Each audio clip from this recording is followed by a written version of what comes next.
Our guest this time is film and television editor Graham Fortin. Graham enjoys working in dark rooms with close collaborators. He has an odd recollection of release dates and other movie trivia, which we'll find out more about later. His recent credits include the 4 weeks ago released The Monkey, based on the Stephen King story, adapted and directed by Osgood Perkins. Graham has also worked on the surprise hit Longlegs, as well as Ari's Theme and The Edge of Sleep. Upcoming projects include Keeper and The Last Stand of Ellen Cole. But as awesome as all of that is, it pales in comparison to the fact that Graham hails from beautiful Chilliwack, British Columbia. Ladies and gentlemen, Graham Fortin. Hello. Good to see you. Hi. Have a seat. Thank you for having me. Well, thank you so much for taking the time out again to do this. If you didn't know, as part of the Chilliwack Independent Film Festival, we had a panel on film editing, and Graham and some of his colleagues were kind enough to come out and be a part of that. And of course, we had Osgood Perkins here, who did several different talks with us. It was fantastic, and a good time was had by all, and we're so glad that you could come back and get a little more in-depth about your rise as it is. It's a pleasure to be here, and it's wonderful to be with everyone here. And thank you all for coming. So let's start with some background.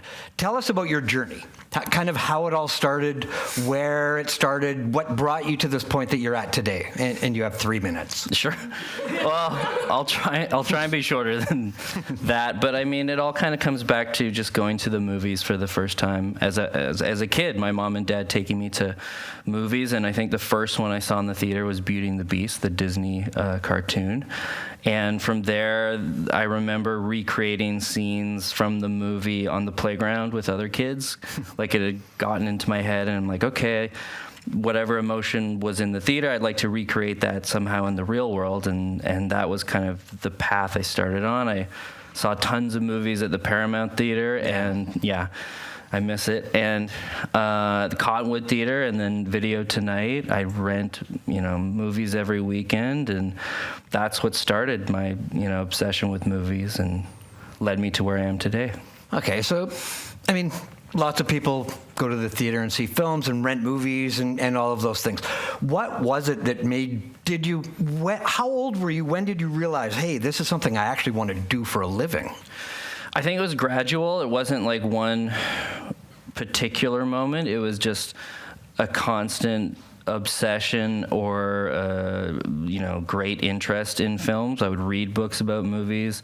I would make movies with my parents' camcorder at home, and I was very fortunate enough to be able to take classes at CSSS and CMS that kind of got me into editing at the beginning. The journalism program that Mr. Keene was, he taught me at the journalism program there, and I would cut short videos that would be broadcast on closed circuit television, and we'd do like live television presentations at CMS, and then from there in high school, Mr. Moore was, he taught multiple classes at CSSS, and it was film, it was writing, it was acting, it was theater, and looking back on that, I was very fortunate to be able to start to get my footing at an early age. So how important were those, teachers in guiding you and giving you the feedback and advice?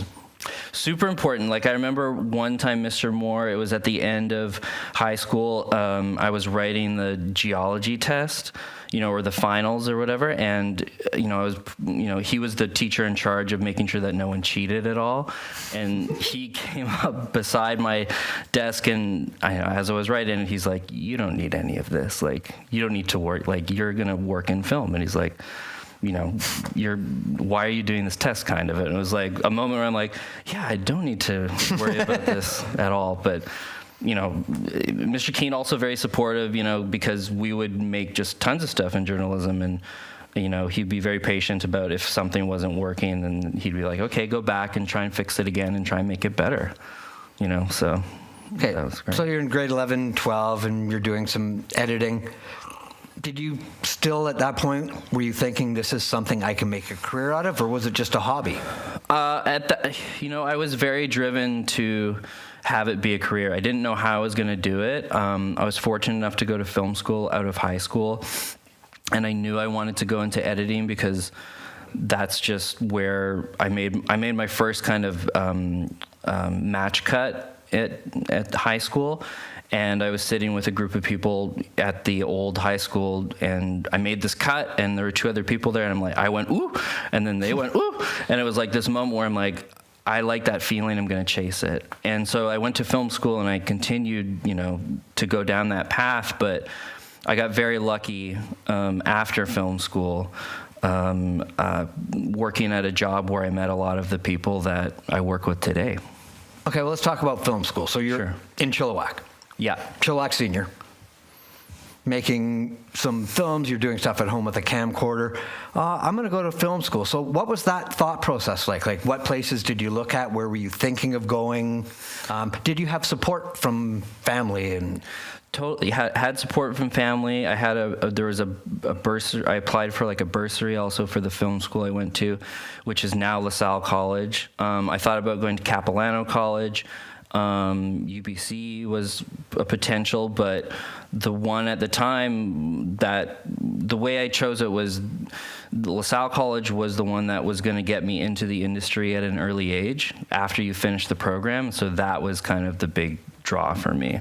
They would provide you with a job kind of outside of film school. And okay, so there's a placement program. Yeah, there's a placement program. So that was the reason I chose that. Now, was it specific to editing, or was it more of a wider range of filmmaking? It was a wider range. So I learned, all different kinds of departments. There was camera, there was sound, there was writing. You would even act in the short projects. I wasn't very good, but I did that. From there, that's kind of how I got my background going.